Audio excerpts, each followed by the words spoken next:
everybody. Welcome back once again to the Retro Wrestling Review USWA podcast. I'm your host, Gene Jackson, coming to you as always from the Retro Wrestling Archive here in beautiful Gadsden, Alabama.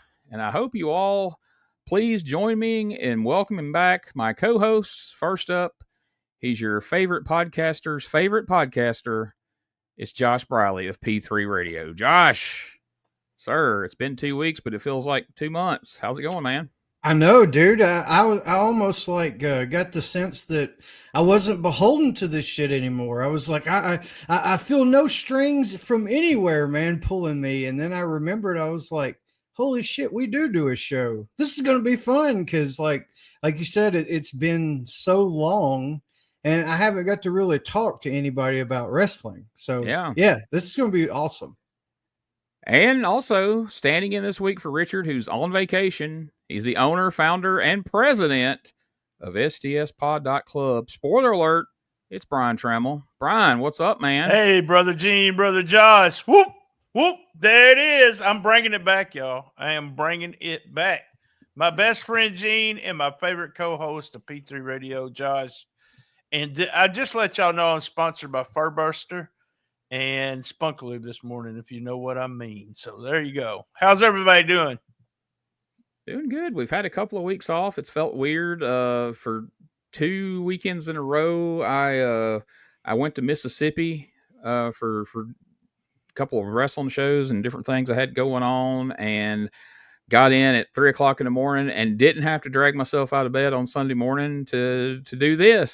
So that was kind of nice, but it also felt kind of weird. Like Josh said, I had wrestling things I kind of wanted to talk to somebody about, and I didn't really have anybody to talk to about it. And we've had people on my Patreon going, "Hey, where's the hot mics?" I'm like, "Well, we're not recording, so there's not a pre and post show when you're not recording pre and post." right before a show. So but we've been away for a couple weeks. I aired some interviews. I did one with Moondog Splat, which was Bubba White. It was a lot of fun talking to him, man. What a great guy. And of course, I went back and repurposed an interview with our good buddy Spellbinder that I had done for my YouTube channel a few months ago. Put that back out there with Dale talking about his time in the USWA. And I've got another interview coming up soon with the Spellbinder. We'll talk about that more soon. But how did you guys enjoy your little break there? Did you do anything fun? Just, did some side job stuff, man. So I just been in work mode, but not real work mode, if that makes any sense. I got you. I'm just, as usual, just keeping the hustle alive, I put out so much shit. I think me and Gene, we're fighting to see who puts out how many episodes we can put out together, or separate or whatever. We did do an episode together, so if you haven't listened to it on the Patreon, make sure you listen to our. I don't even know if it's a review; it's a watch along, right? Watch along of 1985 American Great American Bash. Great American Bash. I can't talk today, so. Yeah, timely. Great American Bash. It's that season. It's the Great American Bash season, if you will. And I usually like to go back and watch some of those. So me and BT watched this 1985 that dropped on the WCW Vault YouTube channel. That had existed as a very chopped up VHS version of it. Pro Wrestling Illustrated put it out the year before Turner Home Entertainment started putting out Crockett videos. They put out this heavily edited 60-minute version of the Great American Bash 85, and now it got put out in almost its entirety. And me and BT watched it and talked about it and realized that maybe there's something to be said for editing. Maybe 60 minutes was probably all we needed to see, but we had some fun along the way. Check it out if you get a chance. But yeah, we had 2 weeks off, but I can't exactly say I had 2 weeks off because none of my other projects stopped. I still had the other podcast. One thing fun that happened earlier this week, Wolfie D went on a podcast and revealed the cover to his book that me and him have been working on. So there's a shot of that if you're watching the video version, A Tale of Two Wolves, the Wolfie D story.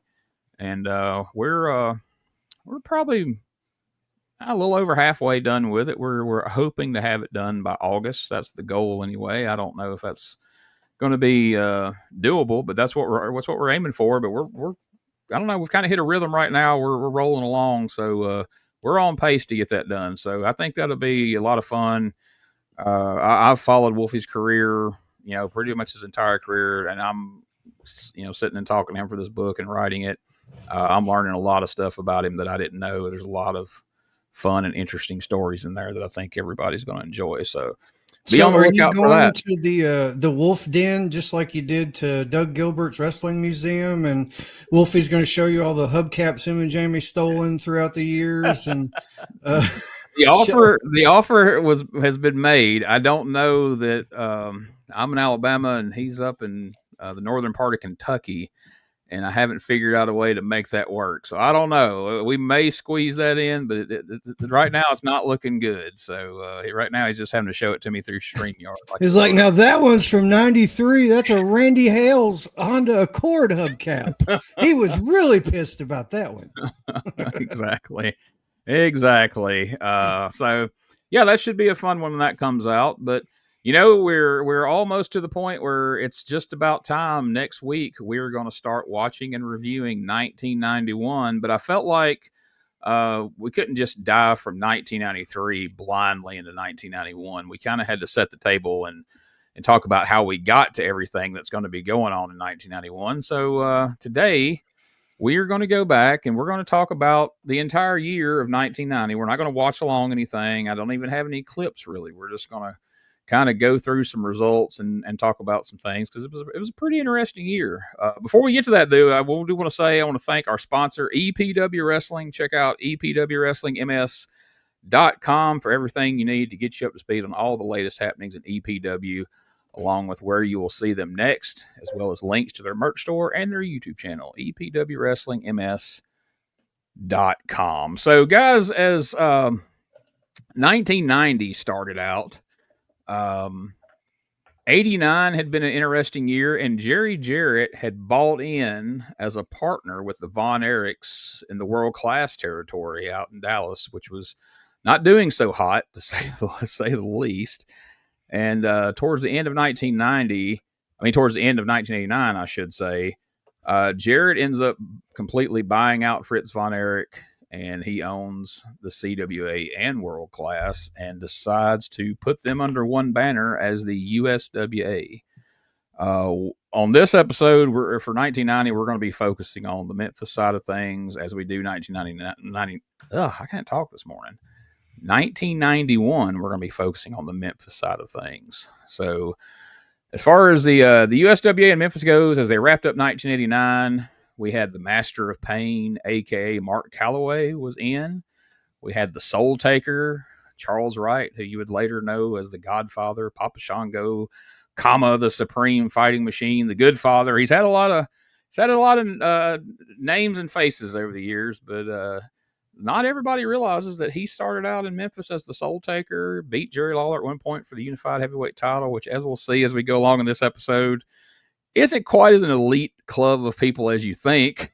That title used to be a freaking hot potato around Memphis at different times, but we'll get there. Jerry Lawler is starting the year out as a heel. He just had an angle with Bill Dundee in 89 that had turned Lawler heel, which had been years since we'd really seen a heel Lawler in Memphis. Billy Joe Travis is here as the guitar swinging heel that many people prefer over babyface Billy. And then the stud stable of Brian Lee and Robert Fuller are around. Dirty Dutch Mantell is here. Ricky Morton is in, teaming with Todd Morton, who, you had that interesting, like, over the years, sometimes they referred to Arn Anderson as Ole's brother, his nephew, his cousin. Like, WCW / Jim Crockett Promotions at different times billed him as different relations. Well, I've heard the same done with Todd Morton. I've heard it referred to that Todd was Ricky's nephew, but I've also heard it his little brother, his cousin. So Ricky and Todd Morton were teaming up. You can pick your own relation, but we had just seen Todd Morton in 1993. Cousin on the other side, next door's neighbor's dogs. Yeah, exactly. Yeah, that's it. I got a quick trivia thing before you get any further into the year.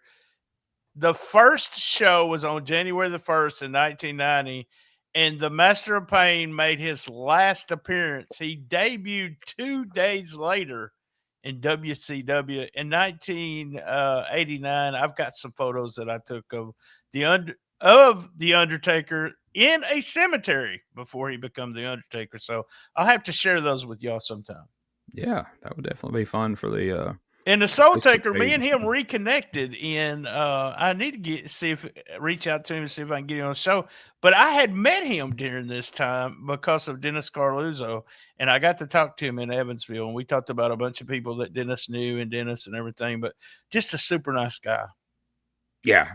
I've got an opportunity to be around him a couple times, and he's a really good dude. Let's talk about that. January 1st, 1990, the Mid-South Coliseum, as Brian just pointed out, in his last match in the Memphis territory, Dirty Dutch Mantel defeated the Master of Pain to send him on his way to WCW. Best friends right there, by the way. Yeah, exactly. So I guess if he was going to do the favor for anybody on the way out, he's going to do it for his buddy Dutch as he goes on to become Mean Mark Callis, one half of the Skyscrapers in WCW. At this point, surprisingly, the Dirty White Boy Tony Anthony has been a babyface in the USWA for a bit, but right here he defeats Chris Champion. Now here's a match that would take on a whole different look years later. The Soul Taker beat Steve Austin. Oh wow! In Memphis in the third match. Superstar Bill Dundee went to a double count out with Billy Joe Travis. Jeff Jarrett and Maniac Matt Bourne beat the USWA Tag Team Champs, the Stud Stable, Robert Fuller and Brian Lee, via disqualification.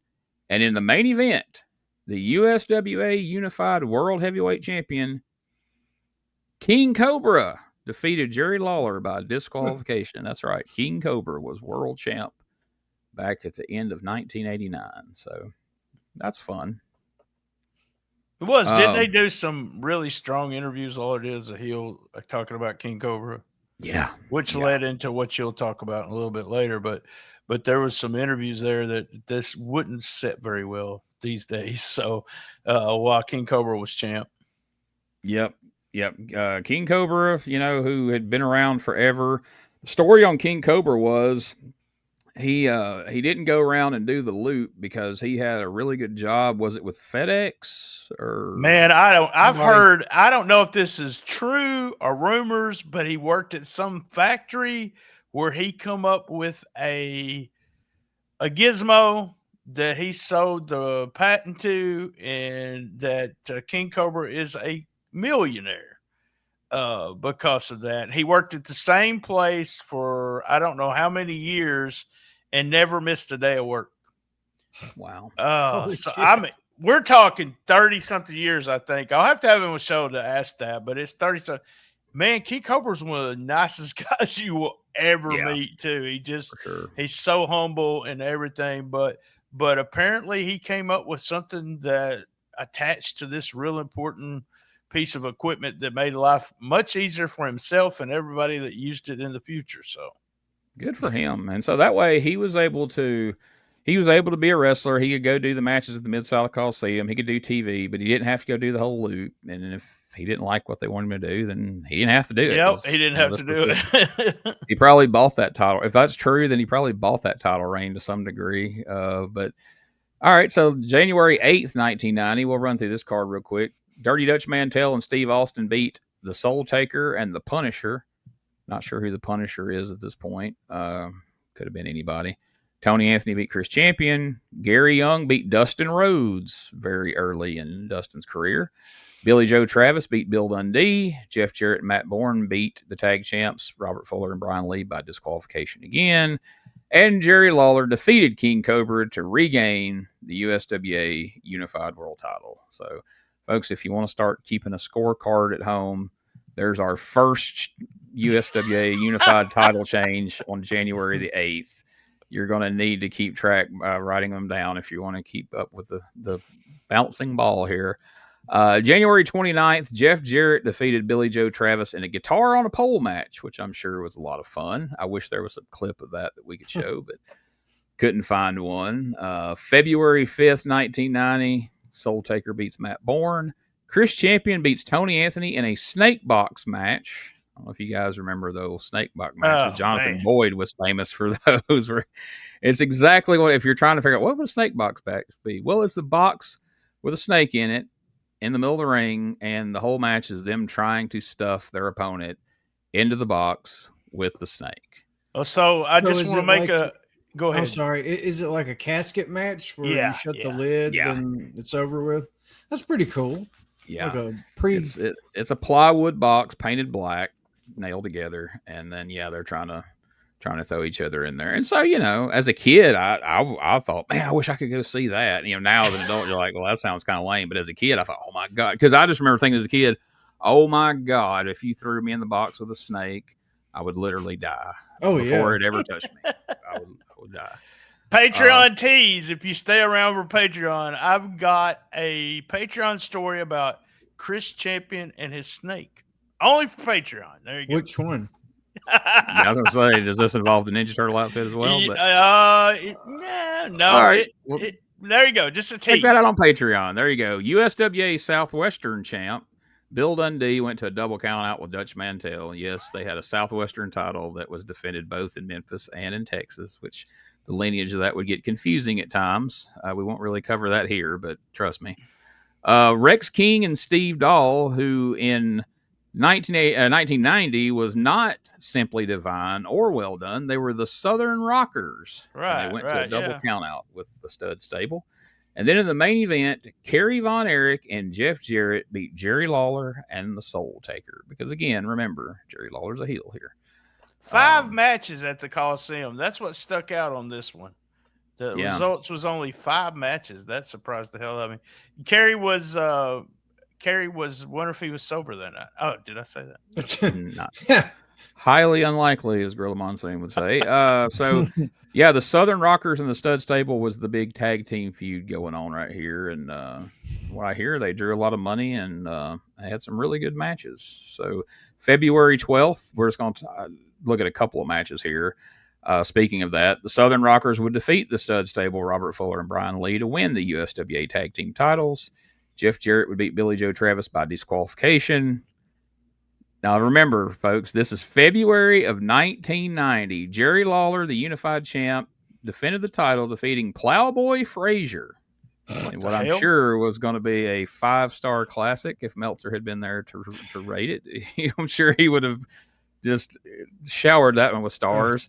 Only to turn around and shower the next one more. Go ahead. Well, I was going to say, I bet Plowboy was as limber as your buddy in that cage match with Chick Donovan. Yeah, definitely. I don't think he could have squeezed Uncle Elmer through a cage door at that point either. So, if that match wouldn't have made Meltzer cry, this one would. King Cobra and the Junkyard Dog defeated Jerry Lawler and the Soul Taker. And as I went back looking at the Observer, the reason I even mentioned that, at this point, Dave Meltzer is exclusively only referring to Sylvester Ritter as the junk food dog, to the point of calling him JFD in the Observer, which even now reading that pisses me off. It's like, all right, if you want to make a little snarky comment here and there, but to just exclusively call this guy JFD and junk food dog was so disrespectful. Dave was never good at comedy, by the way. And if you see anything Observer during 1990, God, a lot of that's my stuff. So, I wonder if the rumor is true with King Cobra being a millionaire. Can you imagine JYD backstage after the show and shit? Like, come on, man, let me hold $1. I gotta run somewhere. I gotta get some stuff, man. Let me hold $20. Come on, help me invent something. Yeah. Oh my God, dude. I bet you. He hit him up for several hundred. Oh, that's hilarious. I cannot imagine. But the Mark in me and the kid in me, I would have probably got excited about King Cobra and JYD as a tag team. Yeah. I was a big fan of both of the guys. So. Oh, yeah. I especially Junkyard Dog. I forgot. I knew as everything a kid, about wrestling in 1990. Anybody who had been on WrestleMania 3, I could have seen him and potentially got an autograph, was huge. Right. I did hate the way that he, I get why Dave was calling him that, if you think back during this time period, like even from WrestleMania 4, the way Junkyard Dog looked Oh to yeah. this point, he had ballooned. So I mean, I get it, but yeah, it was really, really disrespectful to just continue it. You know, I'm not saying it's not a fair criticism, like to maybe mention it like this match would have been better if he was in shape or something. But just like the fact that you call him nothing but that and pretty yeah. much belittle everything he's ever done now is defined by how he looks at this moment is just, But Or like he had his ones he didn't like, him, Dusty, guys like that he just gave no credit to whatsoever, no matter what they did. Warrior. Hogan, yeah. I watched a clip and I had somebody send me. It was a clip of Hogan, Warrior, and Sid. There was an angle that they did, and the crowd was so nutty. And my friend, he sent me a message. He said, "I never liked these three guys. They were horrible in the ring." And I said, listen to the crowd. That's all that mattered. When those three guys were out in front of the crowd, you don't get reactions like that. Even today, there's nobody that maybe, it's like Jey Uso entrance during the whole match, every minute that was going on. So think back on some of the cards that we went over for 1993 and then listen to these results and see if anything rings a bell with you. So February the 19th, Jimmy Jack Funk and Dutch Mantell beat Gary Young and Chris Youngblood by disqualification. Chris Champion beat Rockin' Randy. Bill Dundee beat Tony Anthony by disqualification. Rex King and Steve Dahl beat Robert Fuller and Brian Lee. Jeff Jarrett beat Billy Joe Travis.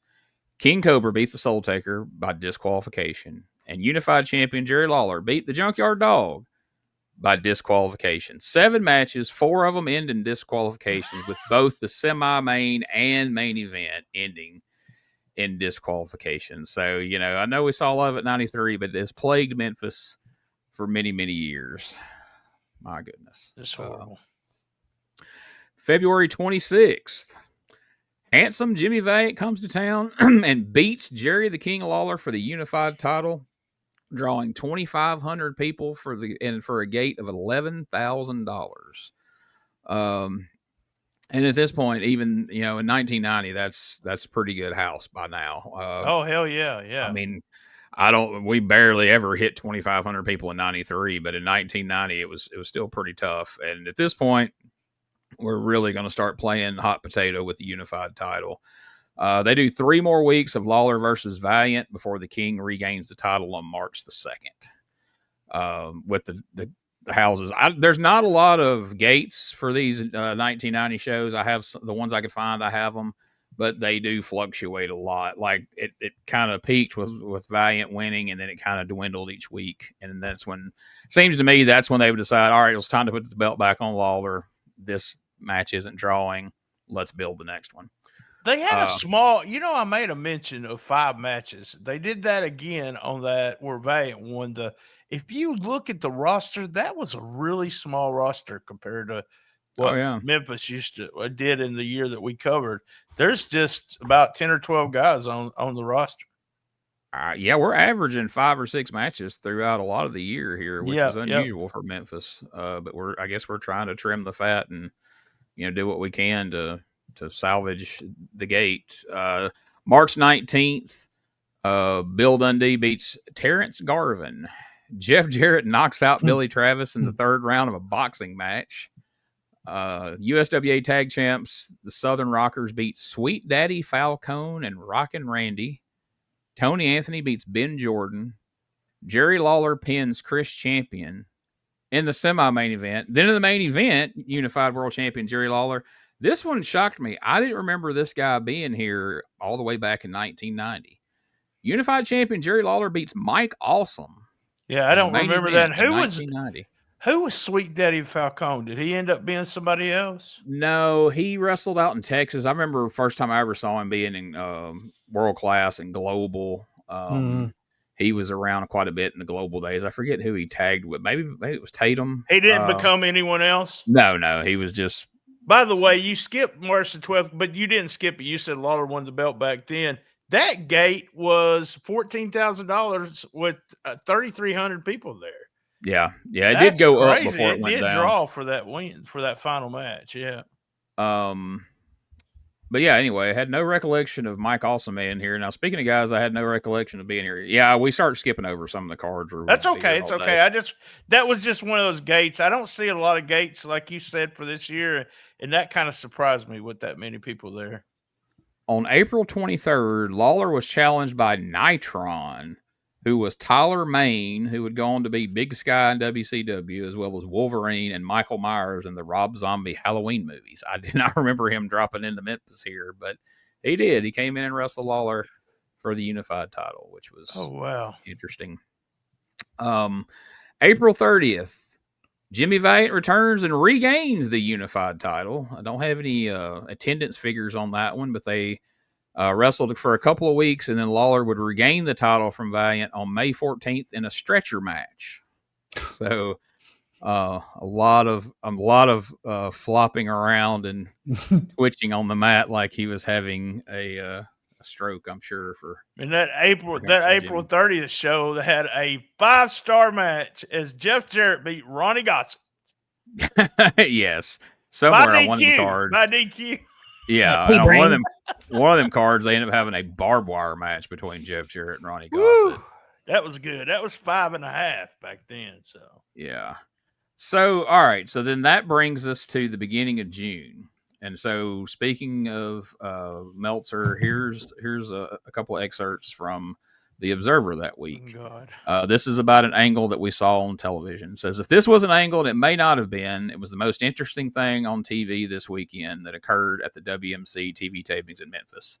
Eddie Lee Crawford, better known as the Snowman, showed up unannounced at the live TV taping as Jerry Lawler was talking. Snowman claimed that the promotion wouldn't give him a chance and had two members of a group which I believe he called SCORE, which is similar to the ACLU. They were with him claiming the promotion wouldn't give the Snowman a chance because he's black. Crawford argued with both Eddie Marlin and with Jerry Lawler for 10 to 15 minutes in what appeared to be a shoot because Lawler came across 100% as the babyface and Crawford as the heel, despite Lawler currently being a heel. Lawler claimed the promotion would love to have a black star to be a big local draw, and Marlin said he brought in people like the Junkyard Dog and others who they brought in to headline against Lawler, and said he wasn't going to book Crawford against Lawler unless Crawford started at the bottom. Lawler claimed Crawford's problem as a wrestler was that he didn't make his bookings, and that is why he has never made it. Meltzer says, I've talked to several people who swear it seemed like a shoot, but I find it hard to believe that if it was, it would have lasted as long on television as it did. We'll all know in 2 weeks. If Crawford suddenly is working for the promotion, then it was a great angle. If we never hear his name again, then it was a shoot. Years back, when Randy Savage was working for his father's promotion in the opposition ICW to Jeff Jarrett, Jerry Jarrett, I should say. They did an angle which looked like a shoot with Savage and Angelo Poffo showing up out of nowhere at the TV studio, demanding matches with Lawler. If I recall, they drew several crowds of 8,000 or more at the beginning of the feud because fans believed it to be real, since Savage had been bad-mouthing Lawler and the entire promotion for years while working for the other group. Okay. How do we even question that something that went on TV for more than 10 minutes was even remotely possibly a shoot? The thing about it is, while this was going on, there was nobody that was even talking to me about it not being a shoot. Yeah. I think Dutch was the first person that told me exactly what you just said, if you want to know the truth. So that was probably what he said, was we wouldn't be stupid and let somebody on live television, BT, so shut the fuck up. He was nicer than that, but that was just one of those things where at the moment, or at that when you're watching it live, if you watch that live, there is a question in your mind whether it was. But if you just sat for a couple of days later, there's no question that it's an angle. And as Dave said, we'll see him later on. Me and you did a deep dive on this. So if anybody, or you can put the link in there, everybody, episode 710, we did a Was It Really That Good? It'll eventually be on your YouTube channel. And we talked about the whole angle and the rumors and everything around it. It was a fun episode. Yeah, definitely check that out. Also, you can check out my YouTube channel, which you may be watching this on it right now, but this airs on both the Retro Wrestling Archive and WrestleCopia as well. But you can check out on the Retro Wrestling Archive channel.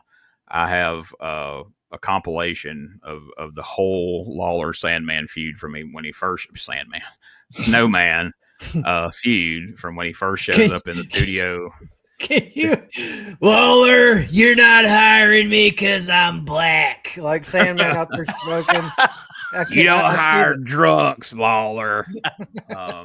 Yeah. So it's all there, and so the progression of this thing, May 28th, Lawler beats the Snowman. June 4th, Lawler beats the Snowman. June the 11th, Lawler beats the Snowman. June 18th, the Snowman beats Lawler to win the unified title. So it's not like they just, that he comes in, makes a stink on TV, then wins the belt. This thing goes on for a few weeks. The interesting thing about this, and you can see this on the Was It Really That Good episode that Brian referred to, or the stuff that's on the YouTube channel, they were smart enough to try to work these matches to look like a shoot. They didn't ring the bell and circle each other and collar and elbow tie up. Like, the bell rang, and it looked almost like with what would later become known as an MMA fight. Like, one of them, Crawford goes in, sweeps Lawler's legs, and they roll around and fight. And they try to make it look like a shoot. But here's the problem. Shoot fights suck. They're not fun to watch, especially when you do it every week for goddamn 7 weeks or whatever the fuck it was. And so eventually they devolve into being more obviously worked wrestling matches. But the first couple, they did try to make it look like it was a shoot fight, which to me, that opens up a whole nother podcast worth of questions and, of things where when you start booking things where it's like, all right, well, we're going to, especially in 1990, because not that many people were really smart to the business at that point. Right. So when you start doing things and designing it to appeal to the smart fans and doing it, what would this look like if it were real? I've always made the argument, and I even said this to like Doug Gilbert on his show when we talked about the infamous, that was fake promo with Lawler and Tommy. When you do that, I understand you're trying to sell tickets and you're trying to get an angle over, but you're devaluing everything else you're doing on the show. By saying that's real. That day, the week before, and the week after, by saying all this other's bullshit, but this thing right here, this is real. I never really can see the value in that. I mean, you're sacrificing your entire business for one gate, in my opinion. Centered around a guy who the Snowman was not that good. There's a reason Bill Watts tried to make him the new Junkyard Dog. He couldn't because he was not that good. And he was as undependable as hell, just like Eddie Marlin said in this promo. That was a shoot. That's why you couldn't really decipher was this real or not, because there was so much shit said in the promo that was real. Yeah. Because he was undependable and he wasn't that good. And Lawler is, there's documented things of, people that, it wasn't a far-fetched for people to go, Lawler's a racist? What? Are you kidding? Like, so there was reason for people to buy into it, but, and we'll go through this a little bit more, and at the end, we'll kind of put a bow on that. So there on June 25th, 1990, Joey Maggs wins a battle royal to get a shot at the new unified champion, the Snowman. Of course, the Snowman beats Joey Maggs. But in the main event of the night, Jerry the King Lawler beat boxer Leon Spinks in the 6th round via disqualification. We're just trying anything in Memphis to try to get this gate up. Like, we're going to bring the Snowman in, do the shoot angle. We're going to bring Leon Spinks in and put him in a match. Like, we're grasping at straws here. I was at a Leon Spinks match on Saturday before Monday in Jonesboro, and it was like a test match. Yeah, it was god awful. And it should have never happened after the test match. No, but it was to me. I was marking out because it was Leon Spinks, and I was pissed because this was after this was after Lawler went off on me in May of 1990. So if this would have been where me and him was cordial, I could have got an autograph of Leon Spinks, but I was not able to, or even talk to him backstage. But Lawler had already called me a fat piece of shit. And that's on episode 866, by the way. I'm plugging all my episodes. May of 1990 is when all that happened. So yeah. I've never seen anybody as proud as being called a fat piece of shit as Brian. Brian has milked the hell out of it. I milked the hell out of it. Not that there's anything wrong with that, but it's funny. I know I was riding to the matches with Dutch and Brian Lee sometimes, and they were just like, yeah, BT, you have to find your own way to the matches now. So we can't get you into the matches anymore, but I was able to. I had Mr. and Mrs. Coffee was able to let me in. They didn't care. So the one thing I do wish I had gotten a clip of that is most memorable to me of this Leon Spinks business is he needed a freaking interpreter for his interviews. Like always. Lawler making fun of those interviews is absolutely tremendous, but I was afraid it might get us in trouble showing that. I started to show that clip and the one I've sent y'all of when Snowman's out in the audience, and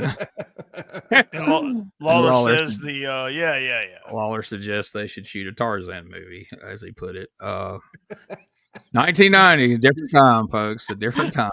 And what Patreon was that I mentioned? It was me and you, wasn't it? There's 3 people I've heard say the N-word backstage. So there you go. There's another Patreon teaser. Yeah. I think we already teased that, though. I think we've already teased that, but based on who we were just talking about, I guess you can probably guess who one of the 3 was.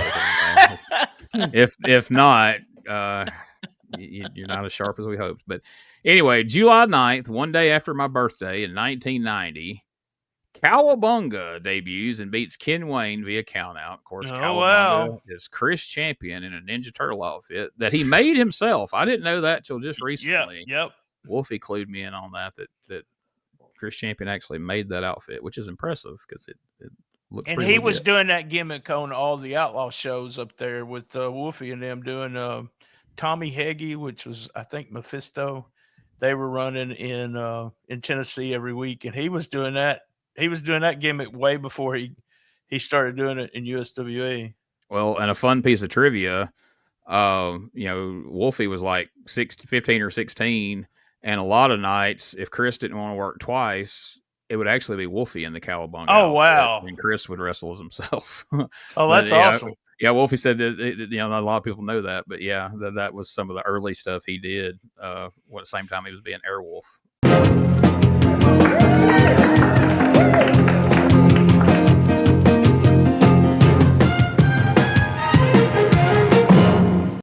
Hey guys, Ray Russell here, curator of the WrestleCopia Podcast Network, inviting you guys to listen to many of the programs here as part of the WrestleCopia brand, including, but not limited to, the Wrestling Memory Grenade, currently covering the 1988 and the WWF project. You can also listen to the Regional Wrestling Podcast, where we talk the territories. You can also listen to the Wrestling Stoop with the legend himself, Bob Roop. But that's not all. You can also check out the Pro Wrestling Academy with the professor of Puroresu, Mr. Dan Ginnity. Dan and I go back in time and cover the history of Japanese professional wrestling in the English language. And you can listen to all of those shows and more, all part of the WrestleCopia Podcast Network, located over at WrestleCopia.com. That's WrestleCopia.com, and anywhere your podcast streaming needs are met. So if you're looking to support that next up-and-coming podcast brand, please consider making it WrestleCopia.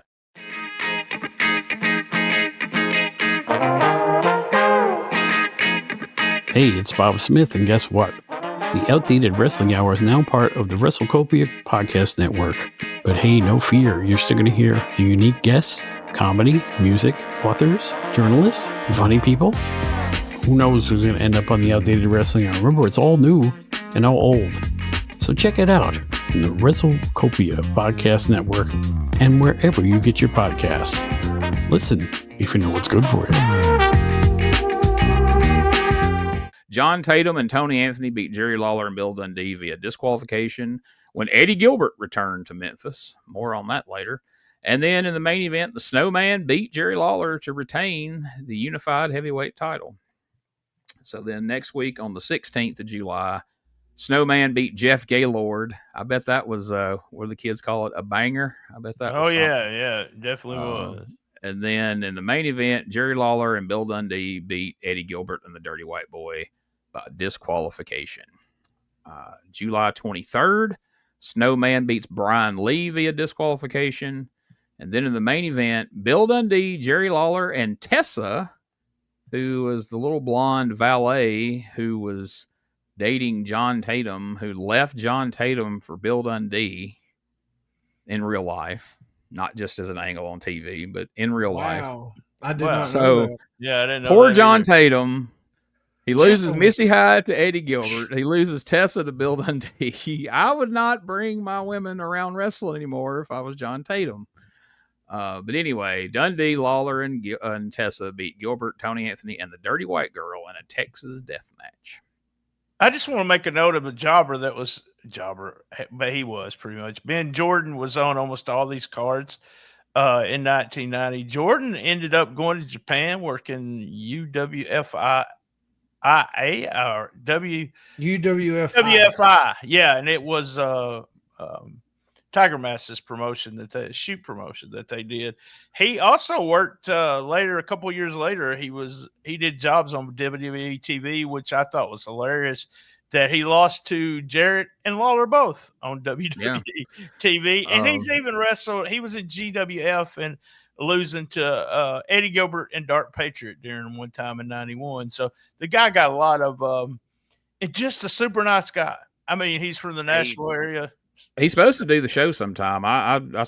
We got a couple of mutual friends. I talked to him quite a bit at the Hall of Fame thing last year, and supposed to do an interview with him sometime. But Ben has had a cancer scare in the last year. He's had a lot of health problems and different things, and so we never have got it lined up. But we're still planning to one of these days. I know he did a thing at the Kayfabe Cave last weekend. Doug went up and seen him, and he's doing a lot better right now. It's it's in remission, and so things are looking good for Ben. So Good. Hopefully we get to talk to him sometime. He's a really good guy and wrestled some everybody. And then in those Tennessee Outlaws over there was a big star over there amongst those guys. So Nashville and there's all kinds of little towns. Madison, Tennessee, and all that. He always wrestled on those shows. I went to those Paducah for Tony Falk. I think he was over there too.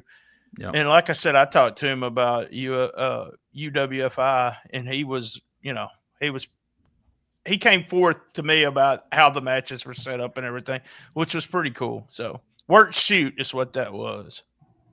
So in the main event of that card, Eddie Gilbert, Dirty White Boy, and Dirty White Girl beat Bill Dundee, Jerry Lawler, and Tessa in a Texas Death rematch. August the 6th, Brian Lee and Don Harris beat the Snowman and Jeff Jarrett when Lee pinned the Snowman. So perhaps the things are on the downhill slide here for the Snowman. Tessa beat the Dirty White Girl in a Texas Death match. I bet that was a fun one to see. Then Eddie Gilbert, the Dirty White Boy, and John Tatum beat Bill Dundee, Jerry Lawler, and Austin Idol in a stretcher match. So I got to make a note here. The tag team of Ken Wayne and Cowabunga, both of them did some time for something that they were doing wrong. So there you go. What a tag team. That could have been Ken Wayne. That's been the another true turtle. Masters of Terror, right? That's right. That's right.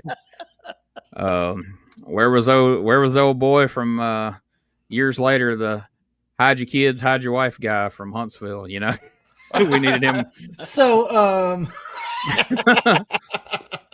Hey, the first match I ever had, Chris was on the card as Cowabunga. Well, there you go. Yeah. So at this point, Tennessee, Eddie brings Doug back. He also brings in his friend Sam Lowe, who was a photographer. He brought him in as a manager. Started billing him as Sam Bass Lowe. Eddie also brought Sam in for an angle in Continental a year prior to this as a photographer, where he beat up a photographer. He would bring him into Global as referee Sam Esposito. And so Sam Lowe was another one of those guys, that Eddie would, whenever he got a little bit of a hand in the booking, he would always bring Sam in and get him involved, just like he did his other buddy that did all those different angles over the years. But August 13th, 1990. So, hey, you see that result of that first match, 1990? Which one? Ken Wayne beat the Galaxian. What the fuck? What happened there? Yeah, that must have been some kind of smoke and mirrors, if you will. I don't know how that's for Alabama, for fans in Alabama. That's like when Joe Hogan wrestles the Ultimo Dragon over here. And there you go. Yeah. Nobody that's not from Alabama will get that reference, but people who do are like, oh, I know what he means now. August 13th, we drew 3,500 people for a gate of 19,000. So yeah, wow. And Eddie's helping book right now, so he's obviously doing something right. Brian Lee defeats the Snowman via forfeit. So we are officially, it all starts right there, in the end days of the Snowman. Then Tessa beat the Dirty White Girl in a back alley street brawl match, which you know what those are in Memphis. That's where you got to strip the other person's clothes. Woo-woo! No footage of that one, unfortunately. Here's a good one. Eddie Marlin beat Sam Lowe via disqualification in 45 seconds. Tony Anthony, Eddie, and Doug Gilbert beat Jerry Lawler, Bill Dundee, and Austin Idol in a steel cage match when Eddie pinned Lawler. Man, I'm marking out. I know why the 3,500 people. Look at that main event. Jesus Christ. Yep. Dundee, Lawler, and Austin Idol. I always love the way they bring people back, even if they feuded with them. Who's my toughest opponents? Yeah, we just needed Tommy Rich in there, and we'd have the trifecta there. August 20th, there, but he stayed asleep this time. I was under the ring and never woke up. Man, I took some sleeping pills. Man, I was tired. I didn't get my cue. I didn't ever give me the Iggy. August the 20th. We drew 2,750 people for a gate of 15,000 people. Opening match saw Joey Maggs beat Big Lou Winston, who didn't make the Monday night cards very often, but there he is. Second match, Rex King beat Reggie B. Fine. Third match, the Galaxian beat Ken Wayne. So Galaxian gets his win back. I'm guessing maybe that's Uncle Danny. I mean, that's the other guy that wears that suit, right? Around this time is when he started doing jobs on WCW TV, like him and Ken were the Galaxians. Yeah. I remember. I don't know. I came in one Saturday and my granny was watching WCW Pro, which was highly unusual because she usually didn't watch anything but Memphis at this point. And the Galaxian comes on the screen and she's like, I bet that's Uncle Danny. And I just look at her. I'm like, how do you know that? She's just like, I bet it is. I'm like, oh, okay. Because I made that outfit. Yep. Cowabunga beat Brickhouse Brown, which I'm sure Brickhouse loved. USWA Tag Team Champs Brian Lee and Don Harris went to a no contest with Jeff Jarrett and Jeff Gaylord. Jeff Squared is what you'd call that team. Eddie Marlin knocked out Sam Lowe in the first round of a steel cage boxing match. What the fuck, man? Then, in a loser leaves town match, Dirty White Girl beat Tessa. And then, so that was in a cage match as well. So they set the cage up, and they had Eddie Marlin knock out Sam Lowe in a steel cage boxing match. Dirty White Girl beat Tessa in a loser leave town cage match. And then in the main event, steel cage, hair versus hair, whoever lost the fall got their head shaved. Jerry Lawler, Bill Dundee, and Austin Idol wrestled Tony Anthony, Eddie, and Doug Gilbert. Now, if you hear those names, who are you guessing? Not you, BT, because I know you've already read it. But Josh, if you hear Lawler, Dundee, Idol, Dirty White Boy, Eddie, and Doug Gilbert, who do you think got their head shaved at the end of this 6-man cage match? Sorry, Doug. That's right. Wrong, buddy. So Doug loses. He gets his head shaved. They do the great angle on television that Saturday morning. Doug comes out wearing a mask. Him and Tony wrestle a tag team match, and they come over and they do the promo. And Eddie's like, Dave Brown's kind of needling him, like, yeah, Doug lost his hair. We see he's wearing a mask, and Eddie's like, that's not why he's wearing a mask. We don't care he lost that hair match. Dave's like, what are you talking about? And Eddie's like, Oh, well, we got this great elixir. Our great granny Gilbert's got this hair elixir. Doug's got a full head of hair under that mask. And Dave's like, oh, come on, Eddie. You're right. They pull the mask off, and sure enough, Doug's got a full head of jet black hair up under the mask. He told the story on his podcast. He had went to an Elvis shop on the way there, and they bought an Elvis wig, and he put it on up under the mask. So it's the funniest. That screenshot's up on the Facebook page of the Dangerous Conversations. I don't know. It's hilarious because he had more hair after he lost the hair match than he had before the hair match somehow.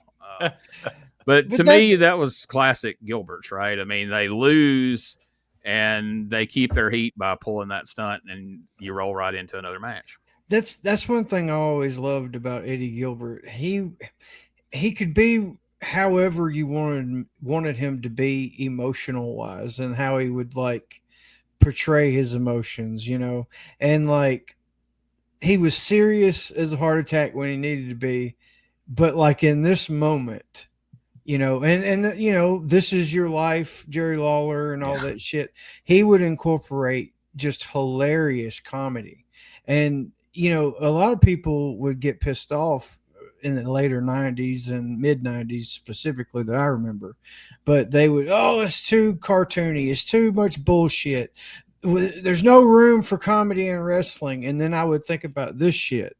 And stuff like it. Now, yes, there is. You can put it in there and make it make sense, and it can still be funny and get a point across. Granny Gilbert's hair elixir made me chuckle my ass off, dude. I loved it.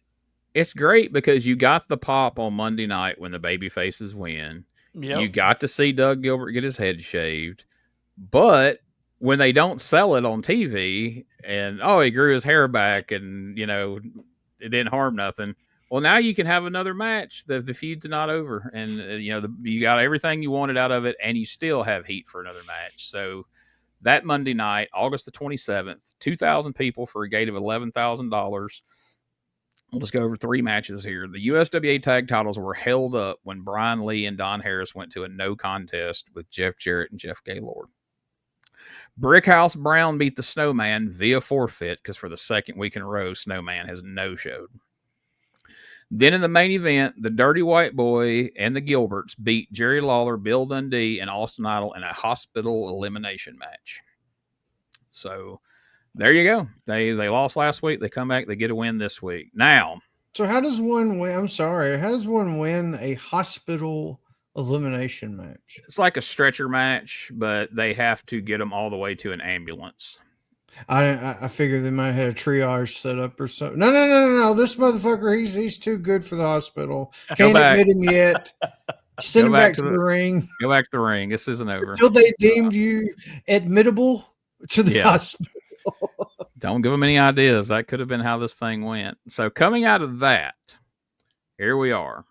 September 1st, 1990. This sets the stage for the infamous television where we do the hit and run angle, where Eddie and Doug Gilbert get fired, and Eddie Marlin runs them out of the studio. Jerry Lawler and Eddie Marlin follow them out into the parking lot, and Jerry Lawler gets hit with a car. Eddie Marlin damn near gets hit with a car. Lawler does get hit with a car. One of the most talked about and famous / infamous angles in the history of Memphis wrestling, and perhaps the most dangerous fucking thing they ever conceived to do. And in execution, it ended up being way more dangerous than they even expected. What do you guys remember? I remember I was at my aunt and uncle's house in Lexington, Tennessee, the morning this aired live, and was just everybody in the house, even like my relatives who didn't give a damn about wrestling. There's like, Gene's over watching wrestling, of course. That's what he always does. That caught their eye. Like, what are they doing in the parking lot? And everybody there just gasps, and they're all just like, how did they do that? They're asking me, and at the time, 1990, I'm, 13. I'm like, I don't know. He hit him with a car. What do you mean? How did they do that? What do you guys remember about that? I just, I didn't see this show when it happened, but like you're talking about, I heard, people talking about it. And then this is one of the first things that I heard that was mentioned in what people would call dirt sheets. I didn't know what a dirt sheet was, but I heard people talking about it, and they say it really happened. And then I didn't get to see the footage until YouTube. But you see it. I finally saw it, and I'm like, holy shit! I was expecting it to be a little ginger because of who was getting hit with a car. Because Lawler's not famous for being like Cactus Jack and putting his body out there, in the degree that you would think this would be like. And he fucking could have killed him. Like there was no didn't look like there was easily. Could have ran any over precautions taken at all. Lawler just had a good roll. But yeah, I remember non-wrestling people talking about it. Yeah. I watched it live and couldn't believe it freaking happened. I was taping it at the time, and I was able to go back and watch it over and over. So yeah, it was one of those things where I think this and what Rick Rude had went out of the studio and destroyed Lawler's car with a baseball bat, and it's just things like that that make Memphis wrestling, and this was as real as it could get, man. Hey, can I say this too? Just because I had this thought as well. So, like me not being able to see this until YouTube, that meant 24 years in my head, pretty much, that I'd never seen it. I never saw it. I only heard people talk about it, and usually, like we had talked about with the Battle of Atlanta, where the story is usually greater than the actual footage, and the letdown after you see the Battle of Atlanta, unless you're just like super into it. And even then it's just like, this is not what I expected. Bret Hart versus Mega Man, not what I expected. You've always heard about it, but for 24 years I heard about this, and honestly I didn't think it would live up to it. But holy shit, dude, the footage absolutely, and it over exceeds the story. So when I worked on the Eddie Gilbert book the first time 15 years ago, when I got to this chapter, I got Downtown Bruno's account of it, who was there. I got Ken Wayne's account of it, who was there. I got Jimmy Blaylock's account of it, who was there, because he was doing the Bundy the Gorilla thing at the time. And because he had told me, he's the first person I talked to. I was at a show, and he's like, yeah, Eddie come to me and said, hey, can I borrow your car? And Jimmy's like, I've got a van. He's like, shit. And he goes on. And so then Bruno told me, he's like, Eddie had an SUV, and Doug rode with Eddie, and they needed a car to do what they wanted to do. And I don't know if y'all know the whole story of this. The whole concept started with Eddie riding in a car with Lawler back from Evansville one week, and and he had just come back in, and they're trying to draw a house, and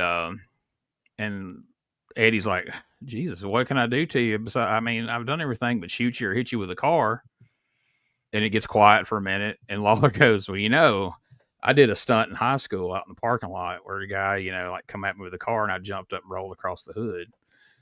And they kind of laughed it off. And then he said, as they rode on, like, well, we probably, and next thing you know, Saturday morning, they're doing it. So they find Brian Lee. So, and since I've heard Doug's version of it since then too. So they find Brian Lee. Brian, can we borrow your car?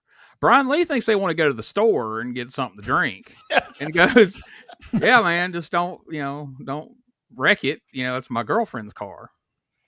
Okay, no problem. And so he thinks that Doug and Eddie's going to go to the convenience store and get a bag of chips or some shit, or whatever.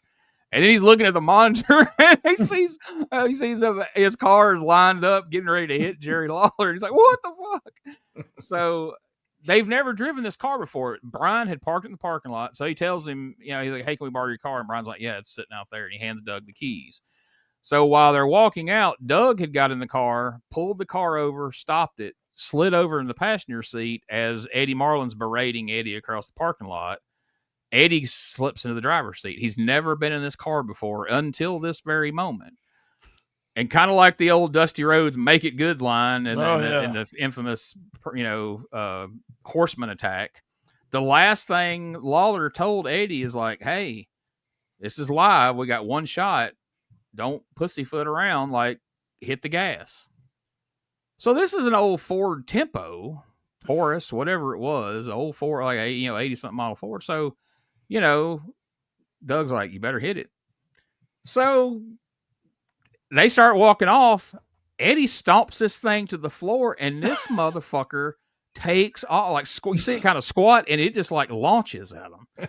Eddie Marlin barely gets out of the way. Lawler doesn't get a chance to do the jump that he intended, and that's why you see him roll across the windshield off the top of the car. Like, I've ran this thing when I was writing that book both times.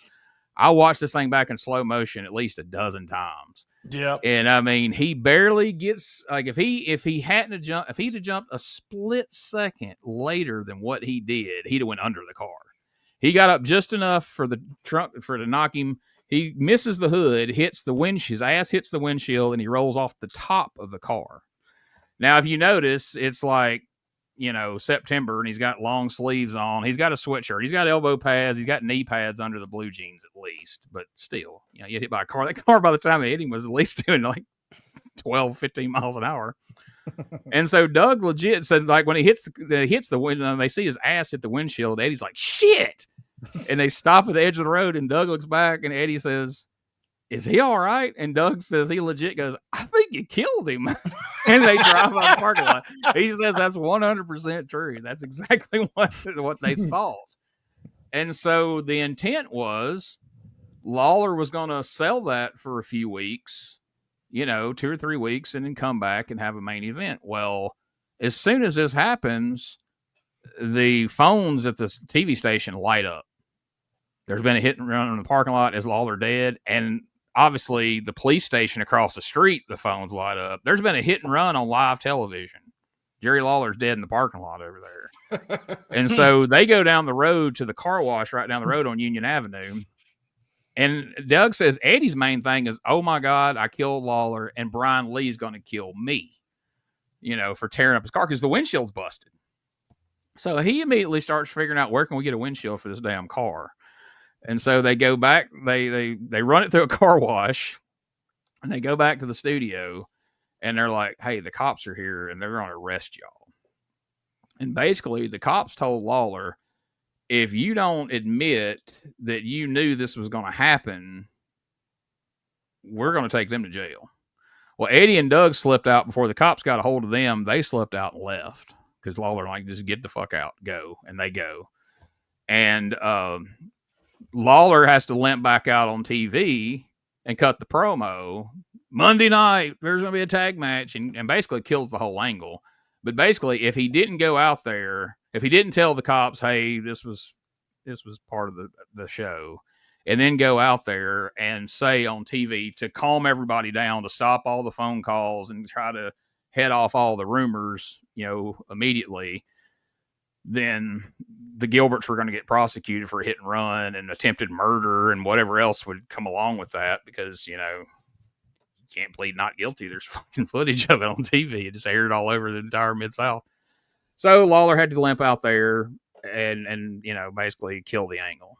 And so Eddie was to the point that, like, after the fact, like, Eddie told Doug, like, "Well, fuck, I done went to jail for a couple of days to get the shit over. Lawler shouldn't have killed the angle. He should have just let it ride." And he said, it had been in the papers. Wrestler gets, goes to jail for hit and run. And he's like, it would have been good for business. And Doug's like, and that's how Eddie was. Like, Eddie would have went to jail, went to court, done all that for the good of the business. He's like, but Lawler wasn't going to let him do it, to his credit, which that says something for Lawler, because, Jerry Jarrett might have been like, "Well, go to jail, Daddy needs money." So September 3rd, 1990, Eddie and Doug Gilbert beat Jerry Lawler and Brickhouse Brown via disqualification. That's something that gets lost in time, is like, Brickhouse Brown was Lawler's partner. We went from Dundee and Austin Idol and these big main events to the follow-up to the hit and run angle. Immediately was Eddie and Doug against Lawler and Brickhouse. The following week, on September the 10th, We've had a little more time to think about it, I guess. Let's run through this whole card. Joey Maggs and Rex King beat the New York Brawler and Doug Gilbert. Doug's just been in the hottest angle in Memphis history. He's in the opening match tagging with Lou Fabiano, losing to Joey Maggs and Rex King. What the fuck are we doing? Eddie Marlin beat Sam Bass in a lumberjack strap match. Bill Dundee beat the Dirty White Boy in a first blood match. Brickhouse Brown beat Doug Gilbert via DQ in a garbage can match. How do you get disqualified in a garbage can match? I don't know, but we managed to. You can in Memphis. Yeah. Vicious Vicky beat the Dirty White Girl via disqualification in a bottle on a pole match. Again, how do we get disqualified in a bottle on a pole match? Somehow we did. Now, here's a good one. Frank Morrell beat Downtown Bruno. In the semi-main event, Brian Lee and Don Harris beat Jeff Jarrett and Jeff Gaylord to win the USWA Tag Team title match. And then, and what's more of an appropriate follow-up to what we saw, Jerry the King Lawler beat Hot Stuff Eddie Gilbert in an ambulance match. Makes sense. Doug being in the opener, I guess, was just pure desperation, but slap a mask on him or something. Good Lord. Now, around this time, Eddie's booking, or at least helping, and he had the idea to do a unified title tournament. And we bring in some names that we haven't seen in Memphis, some ever, some not recently. And it pays off. October the 8th, we draw 5,000 people for a gate of 24,600 for this tournament. Opening round, we see Mean Mark Callis is back. He returns because he left WCW. Yeah, that wasn't his last appearance at the This was between WCW and The Undertaker debuting within a few weeks of this. Mean Mark Callis beats Dundee by DQ. Dirty Dick Slater beats Nightmare Danny Davis. Jeff Gaylord beats Doug Gilbert. Eddie Gilbert beats Jimmy Valiant. John Tatum beats King Cobra. Austin Idol beats Gorgeous Gary Young. Terry Funk beats Brickhouse Brown. Dick Murdoch beats the Samurai. Jeff Jarrett beats Sheik Abdul, which I'm not sure. I don't know if that was... Anyway, I don't know who that was. Steve Kern beat the Dirty White Boy, possibly. Then in the next round, Jerry Lawler beats Mark Callis by disqualification. Dick Slater beats Jeff Gaylord. I can only imagine how that went. Jeff Jarrett goes to a draw with Eddie Gilbert. I had to just beat the shit out of it. Austin Idol beats John Tatum. Terry Funk pins Steve Kern. The next round, Jerry Lawler beats Dick Slater. Terry Funk beat Dick Murdoch by disqualification. I wish we had footage of that match. It probably exists somewhere. Austin Idol goes to a double DQ with Eddie Gilbert.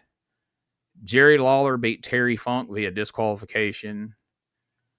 And surprise, surprise, in the main event, Jerry Lawler pinned Austin Idol to win the vacant unified title. Jesus Christ, I'm as big a fan of Jerry Lawler as anybody.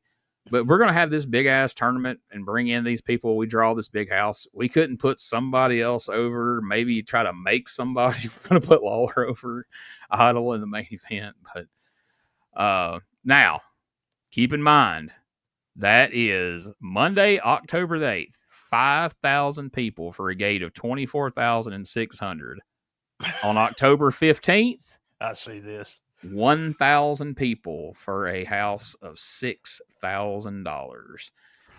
King Cobra beats Lou Fabiano, the New York Brawler. Sheik Hassan and the Samurai beats Jeff Gaylord and Joey Maggs. Bill Dundee beats Sam Lowe and Downtown Bruno in a handicap match. Nightmare Danny Davis beats Doug Gilbert. Brickhouse Brown beats the Dirty White Boy. And in the main event, Austin Idol and Eddie Gilbert beats Jerry Lawler and Bill Dundee by DQ. 1,000 people for that main event, man. Drop 4,000 people. There's 5,000 the week before. People. That must have been a god awful tournament. Well, that or the only problem on a weekly show, and I've heard this happening time and time again. If you take a weekly show and you jam pack it with names and you hype it up that this is going to be the biggest goddamn thing that's ever happened, it's hard to follow that. And so now, for the next couple of weeks, people are like, well, it's not really a big deal this week. So that wasn't a fluke. The following week, October 29th, once again, we draw 1,000 people for $4,800. Main event, or we'll do the last 3 matches here. Eddie Gilbert beat Jeff Jarrett to win the USWA Southern title. Dick Murdoch and Bill Dundee beat the Samurai, Sheik Fabiano, Tojo Yamamoto, and Downtown Bruno in a 4-on-2 handicap match. Now listen to your main event, and you'll see why we drew 1,000 people. Jerry the King Lawler pinned Jeff Gaylord. As a result, Downtown Bruno had his head shaved. Big title tournament, big tag match, Jerry Lawler versus Jeff freaking Gaylord. So coming out of that, November 5th, once again, we draw about 1,000 people. This main event, again, we'll do a couple matches here. Where we go? Chris Champion and Bill Dundee beat the Samurai and Sheik Hassan in a Twilight Zone match. USWA Southern Champ Eddie Gilbert beat Jeff Jarrett via disqualification. And this hurts my feelings. Only 1,000 people were here to see this. Terry Funk beat Jerry Lawler to win the unified title in 12 minutes. Why didn't we put Funk over in the tournament? And none of that made any sense. They brought him back to win the belt. Also, Ken Wayne was beat Danny Davis by DQ on that. So he did, and Jamie Dundee beat Sheik Fabiano. And musician Tom Nunnery beat Sam Bass via disqualification. Oh, God. Next week, November 12th, we don't have a attendance. That's probably best. The Dirty White Girl beat Sweet Georgia Brown via disqualification in a boxing match. Eddie Gilbert, seconded by Doug Gilbert, beat Jeff Jarrett, seconded by Jerry Lawler in the old Memphis favorite Coward Waves the Flag match. And into the main event, Jerry Lawler beat Eddie Gilbert via disqualification in a barbed wire match in 1 minute and 45 seconds. Our houses have been dog shit for weeks now, so we give them semi-main event was Sam Lowe won a pole battle royal, and then the main event was Lawler and Eddie Gilbert in a barbed wire match that ends in a DQ in 1 minute 45. Surely Eddie wasn't booking by then. I would like to think anyway. I mean, we started out hot, but now get this. That was what we saw on November 12th. Fast forward to December the 10th. 2,600 people for a gate of $10,800. Sees on top, we see Eddie Gilbert and Tony Anthony beat Jeff Jarrett and Cody Michaels. Bill Dundee won a bunkhouse battle royal. And the main event, and this may explain some things, Tony Anthony, Sam Lowe, and the Gilberts beat Jerry Lawler, Jim Cornette, and the Fabulous Ones, who have now reunited via disqualification. This is when Cornette and Stan Lane walked out of WCW, and the Fabulous Ones got back together here in Memphis. And then the last card of the year, December 26th, day after Christmas, 1990. We'll go ahead and run down the whole card real quick. Don Bass beat TD Steele, our boy TD Steele, on the card in 1990. King Cobra beat Black Magic via disqualification. Brian Christopher and Tony Williams, the New Kids, beat Alan Martin and Tommy Lane. Tommy Lane, that's a name we ain't heard around here in a long time. Alan Martin, he was one of Eddie's men too, I think. Yeah. Big deal. Yeah. One of those guys he liked to use all the time. He'd always been a job guy for Crockett in different places. Then Eddie brought him to Alabama in '88 and started doing some things with him. One of the first guys that ever, pushed Alan Martin. Cody Michaels beat Don Bass via DQ. The famous Joey Maggs heel turn here, where he becomes a member of the Memphis Mafia. Joseph Magliano beat Danny Davis with a sleeper hold to win the USWA Junior Heavyweight title. Jeff Jarrett beat Doug Gilbert via forfeit. So I guess Doug wasn't there. Jerry Lawler won a battle royal. Now check out this main event. Jerry the King Lawler and Bam Bam Bigelow goes to a no contest with Austin Idol and Hot Stuff Eddie Gilbert. Great match with the names in it, but no contest. Really, we couldn't get anybody to. But I mean, you think about the names there: Bigelow, Idol. But I mean, you think Lawler or Gilbert, since they're going to be around, would do the job. But nope. But that's it, folks. That's that. And that was a Thursday. That was a Wednesday show too. They did a Wednesday show because of Christmas. Yeah. Yeah. What did you guys think of 1990 USWA there? It was fun. I mean, it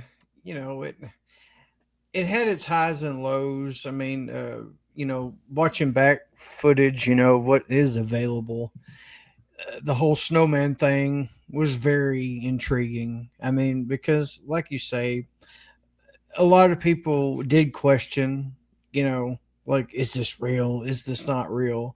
And ultimately, though, that's what you want, right?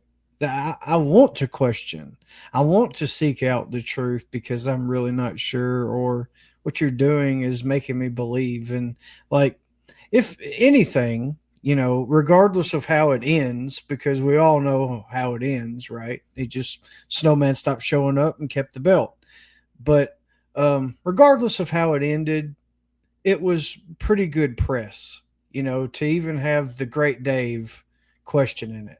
And, Yeah.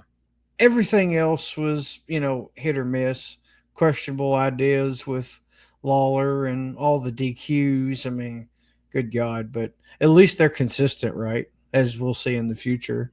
But, yeah, overall, I mean, return of Uncle Danny, right? From Continental after they closed the shop up. Ken Wayne came back. But it was interesting and a good foundation, in my opinion, to start 1991, because we will see in the future that 1991 is completely fucking different, but all in a good way, in my opinion. Yeah. It really cements what I've realized going back and watching all of 93 and a lot of the Memphis stuff I've been watching in more recent years, is that Memphis was always consistently inconsistent. It could be some of the best things you've ever seen mixed in with some of the most head scratching, what the hell are we doing things. Every time you think, looks like, as we were going through the results, like, hey man, they have really struck gold here. We're drawing. This thing looks good. And then we go back into weird, sketchy finishes, and, we lose them again. And then we come back and then we lose. So they never stayed consistently bad for any long enough time to kill the territory. And I don't think you could have really killed Memphis at this point. But, to go from 5,000 people to 1,000 people, within a week's time is hard. But overall, there's some, like I say, there's some really memorable stuff. The Snowman angle, the hit and run angle, in the parking lot is something that people will always talk about.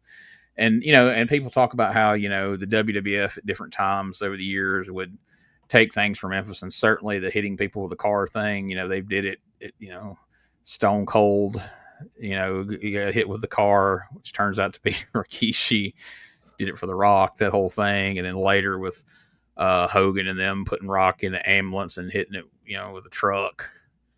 But, for all the times that, WWF did that, they did it with a team of, probably stunt coordinator type people and, all kinds of safety precautions. And this was exactly what you saw. This was just Eddie Gilbert gets in a borrowed car, stomps the gas, and Lawler tries his best to get out of the way. And there was no backup plan. I'm sure there was no medic on hand. Nothing, if he had ran over Lawler, it would have went out live, and the aftermath would have been what it was. I bet you, though, if they took inventory of fanny packs, you would think that there was a medic on hand. But no. True. We didn't even have a set of interns there at the time that could have went out and took care of them. Don Bass wasn't even an intern at the moment, but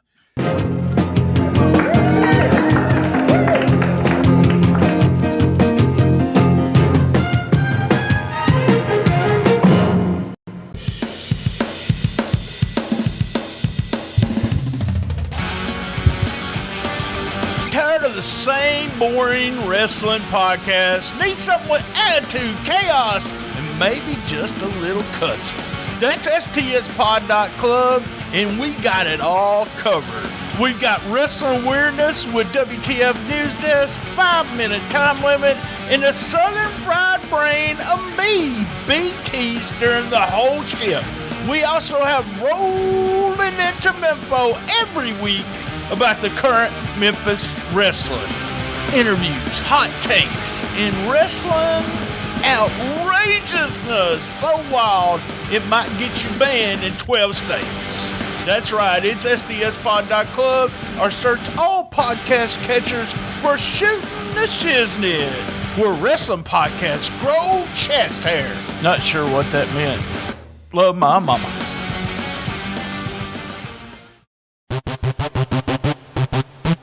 Ladies and gentlemen, welcome to Give Me Back My Pro Wrestling, the podcast that's based on the old school but can still help you find the good stuff from today.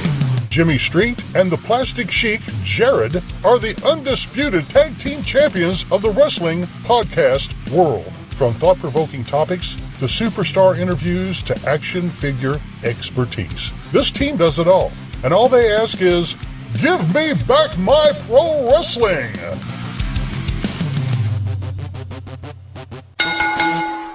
Every other Thursday, wherever you listen to podcasts. This is Wrestling Nostalgia, the podcast that dives into wrestling history. Hey, wrestling fans, I'm Dave Dynasty, and if you enjoy podcasts that are knowledgeable and history-driven, then Wrestling Nostalgia is for you. With great guests and fun interviews, there are over 200 episodes in our archives. We chat with several first-time guests and often cover topics not discussed on other podcasts.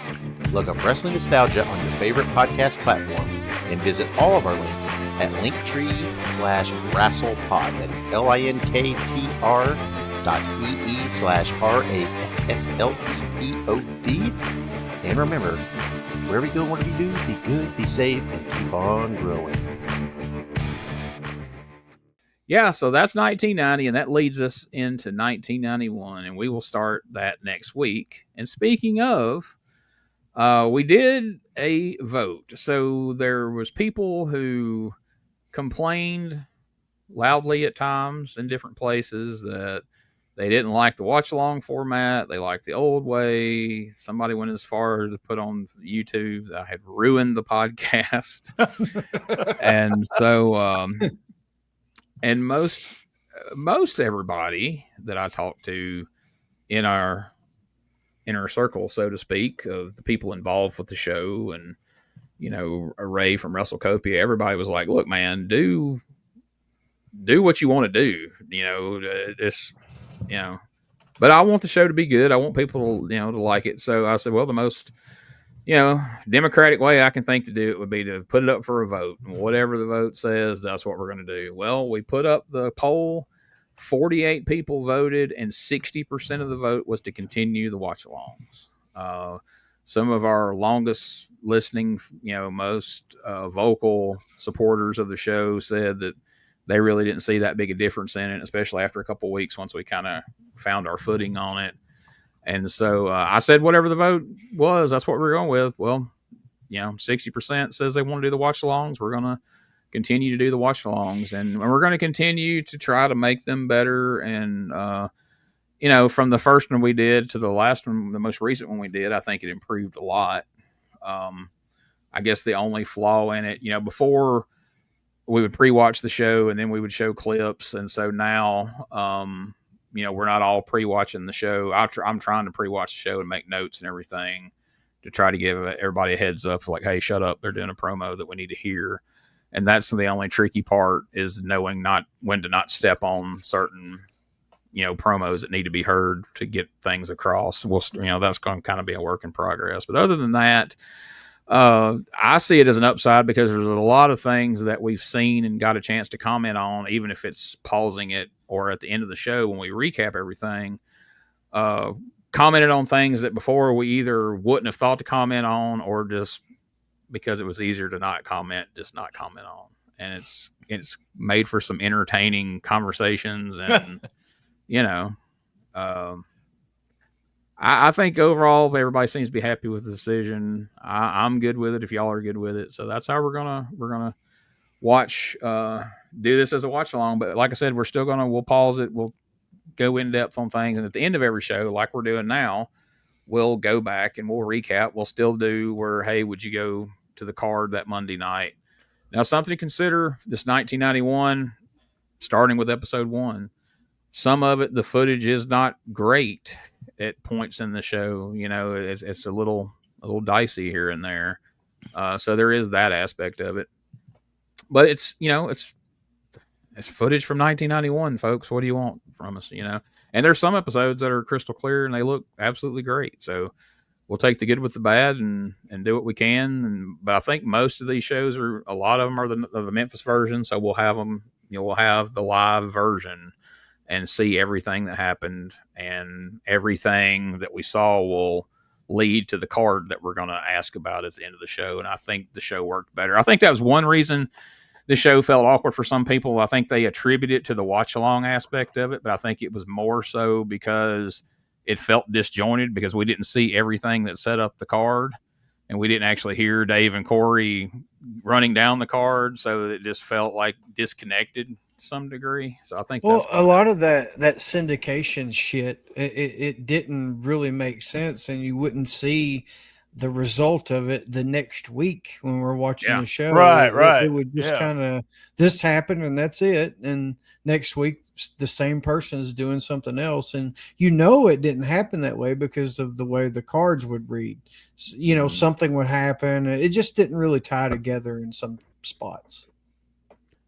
Yeah, and there were people who were on the Memphis version who we never saw on our version. We would read about them on the card, but they never even appeared, or they appeared after the fact, so there won't be as much of that. So I think that'll definitely help as well. So I don't know, man. I'm excited. I'm excited for us to start covering 1991. I think it's going to feel so much different than 93. I like 94, and I do look forward to us down the road talking about 94. But I feel like this will almost feel like a completely different show every week now, covering 91, because it's just a very different world then in Memphis. Yeah, I'm excited about it. I was still watching the show in 91. So I think I made it all the way because I graduated college in May, and I still think I was living in Jonesboro till January of the next year. So yeah, I think I watched it all as it happened. Go ahead.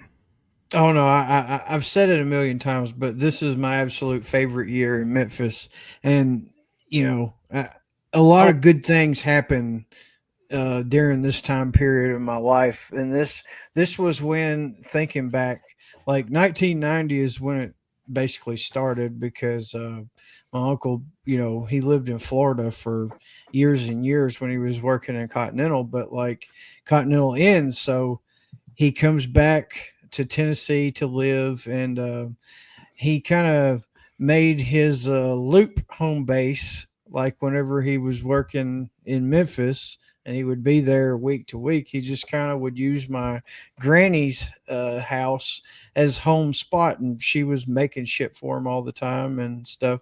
But this is when I started seeing wrestlers come over to the house, and I was at my granny's every day after school. So yeah, one day I come and like fucking Joey Maggs is there just chilling in the living room. Like, what the wow, and then Cody Michaels came before he broke his neck. And I don't want to be the spoiler, but like I think it's February or March, he breaks his neck in Dallas on ESPN. I've got tape of that. I just watched it. Wow. But yeah, it was really horrible. But yeah, fucking Bull Payne was showing up. It was just a lot. I think I seen Doug over there. He was getting some stuff for Eddie and stuff, and it just a really, really special time, man. And I'm going to experience all those emotions watching this shit back. I can't wait. Yeah, I think that's going to be a very interesting aspect of this one, because so 93, BT has said he really wasn't watching at the time. So it's kind of like he was experiencing a lot of this for the first time as we were watching it and doing it. I was catching it sporadically in 93. So my perception of a lot of things as we rewatched it in sequence consecutively week to week my perception of it felt a lot different of it now than it felt back then, dipping in and out, seeing it, without context. I don't know if that was a good thing or a bad thing, but it definitely put a different spin on it for me. And then, of course, Richard takes all this different than all of us. So I think for 91, with Brian following along at the time, going back, seeing if he feels differently now than he did then, with you having such a soft spot for it in your heart, Josh, it'd be fun to see if it hits the same for you now as it did then. And I was kind of the same way in 91 too. I was just getting to see things here and there, not week to week to week. So, and then I feel like without the WWF guys he grew up on, Richard may be more detached from 91 than he was from 93. So seeing how he responds to these things, and if it's the same as like, I know you guys, how you're going to remember and respond to a lot of it, you're just going to be a fondness due to the nostalgia of it. So that's why I think it's a good mix having Richard in here.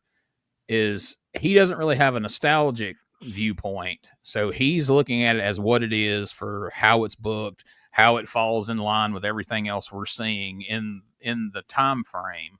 So I think that's kind of what makes this show works. There's a strange balance to it all, and it gives us all different perspectives and different opinions, which makes the recap at the end of the show fun, because it's not just 3 or 4 guys. They're all going to have the exact same viewpoint, and they're going to like and dislike all the same things. So I think that's one of the things that makes the show fun. It's one of the things that makes the show work. And then mixing in, BT different weeks, and, Richard going in and out, so you don't have, just weeks and weeks and weeks of fuck this sucks, BT can come in and like, I was going to spoil what he thought about. I was going to spoil what he thought about that. So he hated it. So.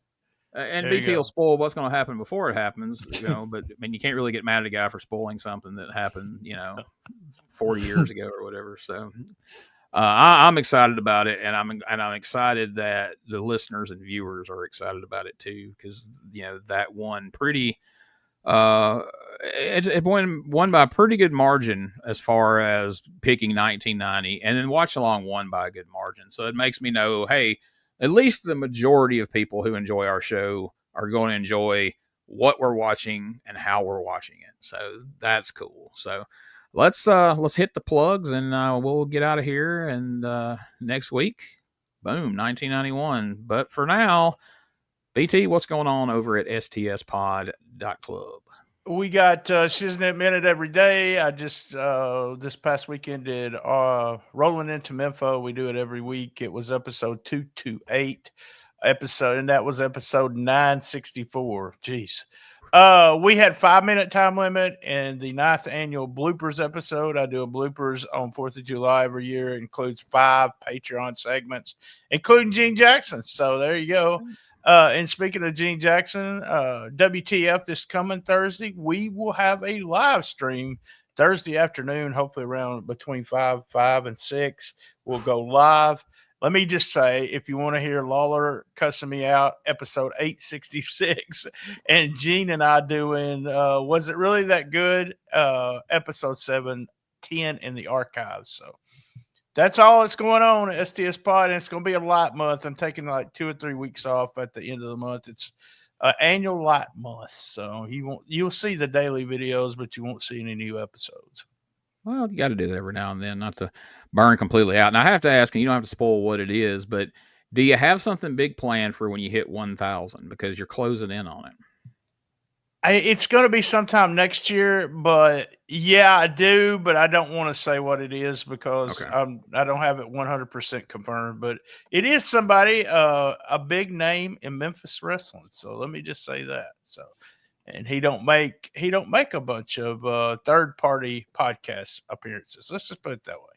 People are going to be shocked. That's immediately where I was going, man. Oh, fuck. Oh, shit. I hate to do it. It's going to be Randy Hales. Oh, man. I can't believe you've done this 1,000 times, you son of a bitch. How the hell? And you still suck. You think he would be down with it if you presented it the right way? I don't. Here's the weird thing. And I don't know if I've said this on this show or not, but I really thought my heat with Randy Hales was not heat anymore. He You came did on an my episode of his other podcast. 2 episodes. He did back to back. We did so much, which might surprise y'all, but he talked so much that I did 2 back to back episodes with him. I texted him after that. We talked after that a couple of times. But then, he got mad because of something that Dustin Starr said, and he was wanting to cuss Dustin out to me. And I was like, no, Randy, that's one of my friends. I don't want to, Well, there it is. And that might be the reason I still got heat with him. Yeah, somebody sent me a link. The link wouldn't play anymore. I don't know if those aren't available, but you were on his show, and it was like 2 hours long. I'm like, these guys talk for 2 hours, and he's still this mad? Like, how is that even possible? It made no sense. That's Randy. P3 Radio. What do we got going on over there, Josh? Or should I say, well, this is a pre-recorded period in our life right now. Richard, as we speak now, I'm sure this is going to come to a shock to everybody, but Richard is on vacation right now as we speak. And surprise! He's probably got something cold in his hand. You judge which you think's cold. And he's probably a little tipsy right now. He would be a fucking hoot on this show right now. Not a hoot. A hoot. How many hoots was our show this past week? I actually gave it 3 out of 5. You want me to go ahead and review it? It is the podcast that talks about videos but never gives you links or descriptions. Richard has been well. He's not been sick for the last couple episodes, which is surprising. Richard doesn't He'll catch something on this vacation. I know it. Definitely. On this episode, Richard doesn't let Josh talk and makes fun of everything he says, which is usually what it is. Richard knows nothing about heroin. It would never be caught watching a movie about Ray Charles. He is better than us. Oh, my God. Hey, did he not act like I was just a fucking alien? I love that movie, by the way. Ray? I love that movie. Why would I watch a movie about Ray Charles? Are you fucking serious? He's better than us. They repurposed the story about a cup, and I already put this story over before you got in here, Josh, but this story needs to be in his stand-up. It is. I'm not going to tell you. I'm not going to spoil it. But it's about a cup. It made me laugh even after hearing it for the second or third time. It's about a cup and a set of D cups. There you go. And Gene, I want you to know that they have declared that wildfires are in California because of a bunch of gays. They also, I want to scold y'all too. Y'all talked about cereals, and y'all know nothing about junk food. You're not an expert on that. I know y'all just want to be cool by doing that, but if you want to know one, Brian knows one. Hey, we specifically talked about food this week to step on that podcast. Well, the cereal stuff was really cool. Y'all talk about what your favorite cereals were. I didn't think it was going to be interesting, but it was. The last story is funny. A son plays a prank on his dad, and I just want to announce publicly, I listened to every episode of P3 Radio, and I legit got heat with Richard now. He talked about 2 or 3 episodes back about melting damn peanut butter and putting it on fucking ice cream. And guess what? That's what I've had for the last 5 nights right there. Gaining some weight and some more diabetes. So fuck you, Richard. Wow. Yeah, of all the things, Gene, it's the greatest thing ever. Melt it in the microwave and just put it on. Excuse me. I need a minute. Of all the things, I guess we know where you're going when this is over with. Of all the things for people to get mad at Richard about, that's a new one. But there it is. Spunk Loop. Okay. Okay. And for the Dangerous Conversations podcast with Doug Gilbert and Tommy Rich, you can go to DougGilbertPodcast.com. We just had our 4th of July episode where we talked about cards from different promotions that took place on the 4th of July. And those are always fun. There's always a lot of interesting names that turns up on some of those cards that just wouldn't come up on a podcast with those guys otherwise. And I'm always surprised at some of the stories we get. And my God, Tommy Rich has worked with everybody, or at the very least, he's at least encountered everybody. So if you haven't yet, check out DougGilbertPodcast.com and listen to the show. Good on episode. your Fun. It was really fun. platform of choice. And we're going to be having a virtual signing with Doug Gilbert coming up July 27th. He'll be signing the Eddie Gilbert books. We'll probably have pictures, whatever else. So more information coming up very soon on that. I'll also have some information on a live interview I'm going to be doing with the Spellbinder here coming up later this month, where you can come on in the comments and ask Dale your questions. And probably don't need to mention that we do impressions of him here on the show. I don't think he knows that. So kayfabe that if you jump on there, you ain't got to mention that. There's no need to bring that up. Also, if you want to ask a question, do an impression, you still can call 256-EGG-IRON and leave a message. And as you can see, we will play it here on the show. We haven't heard from anybody here recently. I'm really hoping that some interesting characters come out of the woodwork for 1991, and that Eric Embry or Tojo Yamamoto calls the show one of these days. Man, you know, that I'm going to be honest with you. That thought has crossed my mind more than once here in the last couple of weeks. I thought about it and I was like, you know, this is kind of like the end of an era in a sense of like who would be calling, you know, because like Richard Lee's not going to call until the end of the year, probably at some point. But like it's, and obviously a lot of the other stuff will die down because they're not Corey here Macklin's either. not around. Nope, none of that. Somebody sent me a message like, can't believe you're doing 1991. You know, Corey Macklin's not. This is when we first brought it up. It's like, you know, Corey Macklin's not on there. And I went, shit, that's a good point. That's ridiculous. That's going to be terrible in there. But man, like you say, that opens the barn up for a lot of different people that we won't see again as well. No.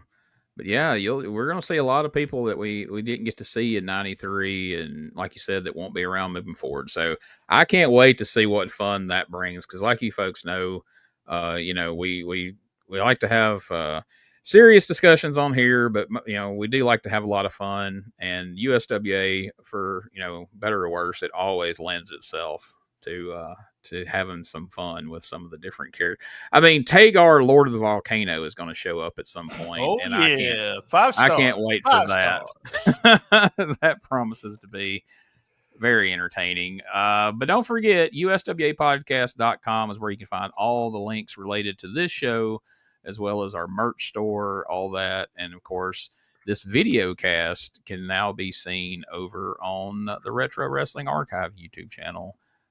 And also, it's still available audio and video at WrestleCopia.com. So make sure you support all the great content that Ray Russell provides over at WrestleCopia.com. And hey, join our Patreon, patreon.com/Retro Wrestling Archive, and you can hear the post-show shenanigans that go on that are about to happen right now. Once we wrap this up, we're not done. We're going to be talking a little longer about things that we can't say here. And you've heard this show. And if you ask yourself, what in the hell can they not say here? Well, join Patreon. You'll find out. Talking about a snake. Gonna talk about a snake. Yes, amongst other things. So join us next week as we kick off 1991 right here on the Retro Wrestling Review USWA Podcast.